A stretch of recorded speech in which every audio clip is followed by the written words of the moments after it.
So in this lesson, we're going to talk about a new data structure called priority queues. So we start with a simple question. What if there's a data structure that can always find min of a set efficiently? So that's an interesting question, because if you have an array which is not sorted, finding a min would require big O of n operations. So we don't consider that to be efficient. Now, if you have an array that is sorted, you can find the min in big O of 1. We consider that to be efficient. But keeping something sorted is a very big requirement, at very expensive. So we know even the best sorting algorithm requires n log n. So what do we think about a data structure that can always find the min of a set efficiently? Maybe perhaps in big O of log n or big O of 1. So let's think about that question. Now, before we get there, let's talk about the complexity of operations with the data structures we know. Now, it never hurts to revisit this table again and again, because it gets you to think about some of the most common operations you do, such as insertions, searching or finding, removing something, finding max and min. So in terms of an array, which is an arbitrary array, we know that inserting something to an array can be done in big O of 1. How do we do that? We just stick the element to the back of the array. Finding something in an unsorted array would require big O of n. It requires us to look through the entire array to find this. Removing something would require for you to look for it. That itself would cost you big O of n. But then you'll have to adjust the array to make sure that the hole is filled. And max and min, finding max and min in an unsorted array would require big O of n. Now, if you have a sorted array, you can do insertions, still would require big O of n now, since we have to maintain the invariant of sorted. And finding something in a sorted array using binary search can be done in log n time. Removing something in a sorted array would require big O of n, since we'll have to find it and we'll have to adjust the array to remove it and maintain the sorted invariant. Max and min, we know, is at the end of the array, so therefore you can find max and min in big O of 1. When it comes to linked list, you can insert something to a linked list, the front of the list in big O of 1. Finding would require you to traverse the list. Remove require you to traverse the list and remove it. And finding max or min will require you to look at all the elements in the list. So the complexity of operations go as O1, On, and so on. If you have a sorted linked list, it doesn't give you any advantage. In fact, you will have to maintain the sorted invariant after you insert. So that would require big O of n. You will have to navigate through the list and find the place and maintain the sorted invariant. Finding would require big O of n. Removing would require big O of n, since you'll have to look. And max or min would require big O of n. Now, when it comes to stack, what we mean by insert means we push something into the stack. That is big O of 1. Finding means that you will have to look, if you're looking for any element in the stack, you will have to pop all the elements from the stack and then look for this element that would cost you big O of n and put the stack back into its original shape. Removing something from the stack only can be done from the top, which we call pop. So that's big O of 1. Max or min from a stack would again require you to look through the entire stack by popping elements and pushing them back into the original format. So that's big O of n. When it comes to queue, inserting means n-queuing elements, which is big O of 1. Finding something would require, similar to stacks, a big O of n operations. You'll have to dequeue, look at them, find this element, and you will have to put the queue back to the original shape. Removing is dequeuing the element, so that can be done in big O of 1. Finding max or min would be similar to finding any other element. We'll have to traverse through the entire queue to find it. When you have a hash set, we have very efficient way to insert, very efficient ways to find, very efficient ways to remove, but anything to do with the order statistics like max or min will cost you big O of n when it comes to the hash table, because in a hash table you will have to look through all the elements in the table to figure out which one is there. So for instance, if you have a hash table like this, you would look at all the chains in the hash table before you can determine which key is the largest key. Now typically, if you assume that the load factor of a hash table is 2, you would assume that if you have n elements in the n keys in the hash table and the hash table size is n over 2, since the load factor is 2, then it would require you to navigate to n over 2 chains. Within each one you're going to go no more than n operations. So what your complexity of operation finding max or min in a hash table is big O of m. Now, so this brings us to our original question. What if there's a data structure that can always find min of a set efficiently? If you look at all of these things that we discuss, the two things come to our mind about finding min efficiently. One thing actually, that you must have a sorted array to find max or min efficiently. Now this is a heavy requirement. Keeping an array sorted costs you n log n operations. So it's not always possible to keep something in a sorted manner. So what if you can keep something partially ordered? So let's think about that a little bit in a little bit after we talk about why we study such data structures. So to understand our concept of a queue or priority queue, we need to understand why we study priority queues. Let's take a regular queue where you do DQ from the front and NQ from the back.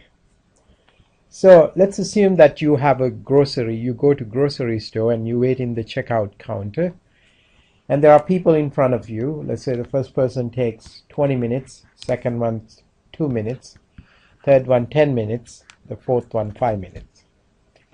So you ask the question, what would be the average time, average wait time per customer if you're waiting in this line, and assuming that there's no one else coming and joining this line. Now clearly if you try to compute this, we don't know that the first customer will have to wait 20 minutes until that customer is served. The second customer will have to wait 22 minutes. First customer plus its own waiting serving time. The third customer will have to wait 32 minutes, that is 22 plus 10. The fourth customer will have to wait 32 plus 5, that is 37 minutes. So if you find the average, you divide this by 4. So let's just add them up. 7 plus 2 is 9, 11, 1, that's 3, 3, 6, 7, 9, 11. So we got 111 over 4. Now roughly this is about 27 minutes per customer. So that's what we get if you serve them in the order they come. Now let's think about a problem in a different way. Let's just assume that we always serve the smallest client first. Now the only thing I'm asking in this case is that the minimum client be at the front all the time. So there's no requirement for this to be any sort of in a sorted order. So that can be unsorted as long as I bring the next minimum to the front once that client is served. So you can think of this as in the grocery store, always the cashier says the person with the smallest amount of items come forward. And so that's what happens. After serving each person, the cashier will call the next person with the smallest amount of items. So let's just compute the same, we have the same numbers now. So we have the same customers, but the customers are served based on the amount of items they are carrying. So if you look at the previous one, we had the same customers 22, 10, 5, we still have 20, 2, 5, 10, 20. All right. So now let's compute the average wait time. First customer is 2. The second customer is 2 plus 5. The third customer is 7 plus 10. The fourth customer is 17 plus 20. So we divide this by 4 to find the average. So if you find the average here, 37 plus 17 is 54, plus 7 is 61, plus 2 is 63. So we have 63 over 4. That's roughly about 15. All right. So now it's very clear then, looking at these two scenarios, that the FIFO queue does not perform quite well as opposed to a priority queue. So the first in first out seems to be the average time is really bad for all of them, as opposed to a priority queue where the average time is 15 compared to the first in first out where you had 27. So why is this scenario important? Let's think about some of the applications. Let's say there's a router. The router gets data packets. So you have data packets coming from various places, and you can decide to send data packets in the order they come. So there's a 2 gigabyte movie coming in first. You send that first. And then you have a 2 kilobyte text file coming next. So the text file will have to wait until the 2 gigabyte makeup movie file is cleared. So if you change the order, it can help both perhaps. All right, so the idea is like in a routing situation, if you have a router, you can improve the serve time, average serve time for all of them by organizing them in a priority queue. So that's the idea. So the priority queues can be very efficient data structures for implementing several applications. So in terms of implementation wise, we can define an abstract interface for the priority queue, such as priority queue new, that will create a new priority queue, checking for empty priority queues, full priority queues, inserting something to a priority queue if it's not full, and finding the minimum in a priority queue or deleting the minimum in a priority queue. These are the only operations we are asking it to perform. So how do we do that? So let's think about priority queue invariant. So when you think about this, you're going to say, okay, I need a data structure such that this. The first thing that comes to your mind is that I can probably maintain elements in an array. Well, let's just say, for reasons that will be known later, that we are not going to use the first location in the array, the 0th location. So we assume that our priority queue invariant would be the minimum is always the first element in the array. Okay, so what we're going to say is that A's of 1 is always, that's our minimum, is less than or equal to A from 2 to n. All right, so we are saying that for all elements from 2 to n minus 1, all those elements are either greater than or equal to A's of 1. Now in a priority queue, it's not necessary for the elements to be distinct. So even though you have the minimum here, you can have another element that is equal to the minimum in another place. Like for example, you can have minimum to be 2 here, but you could have another 2 here. But that 2 will come to the front once you delete the 2 you have in front. So the priority queue invariant is that we know that in this type of a situation, that we'll have A's of 1 is always less than or equal to the rest of the elements. And this is going to be useful for us to write our SPQ function. So if you have a priority queue called H, that we can have a Boolean function that checks whether it's a priority queue or not.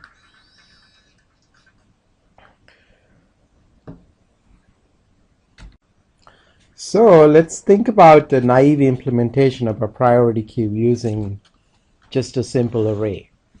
Now for reasons that you will find out later, I'm not going to use the 0th location of the array.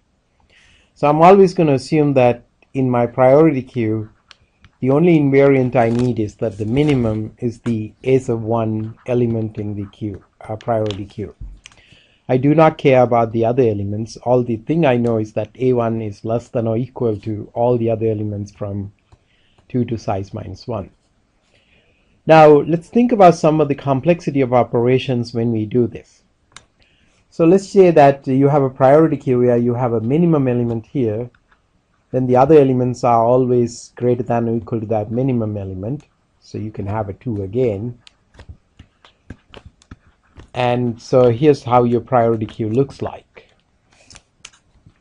So if you try to insert something to the priority queue, so what you will need to do is, let's assume that we are inserting something that's strictly less than the current minimum. So what we need to do is to insert 1 into that location and put this element all the way back to here.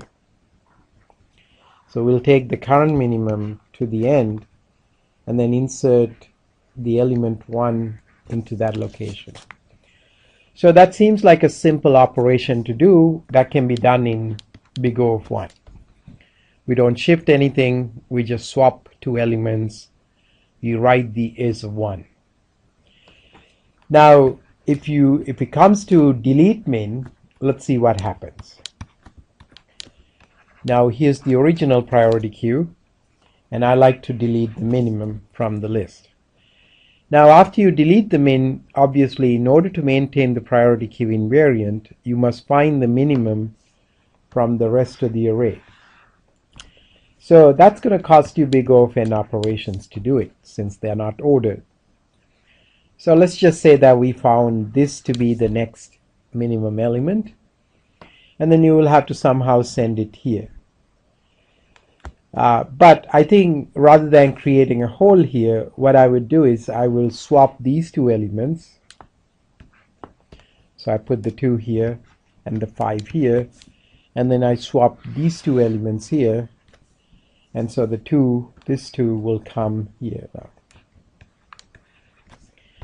So that's a big O of 1 operations where I didn't have to adjust the array at all because I didn't create a hole. I just swapped the element with the back element and put the back element in the front. This is sort of similar to your pancake sort algorithm somewhat. Now find minimum, so this find minimum is a big O of 1 operation, so you can easily find the minimum means just returning S of 1.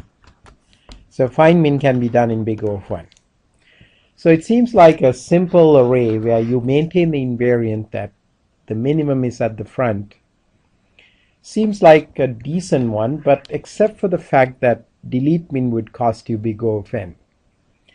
And we don't like to do that, because if you perform many delete min operations, then the cost can be very expensive. In other words, if you perform delete min n times, you have an n squared algorithm which can run really slow for large n. So therefore big O of n delete min is not particularly appealing in terms of maintaining this queue. So in the next lecture we will talk about the more efficient data structure for implementing a priority queue.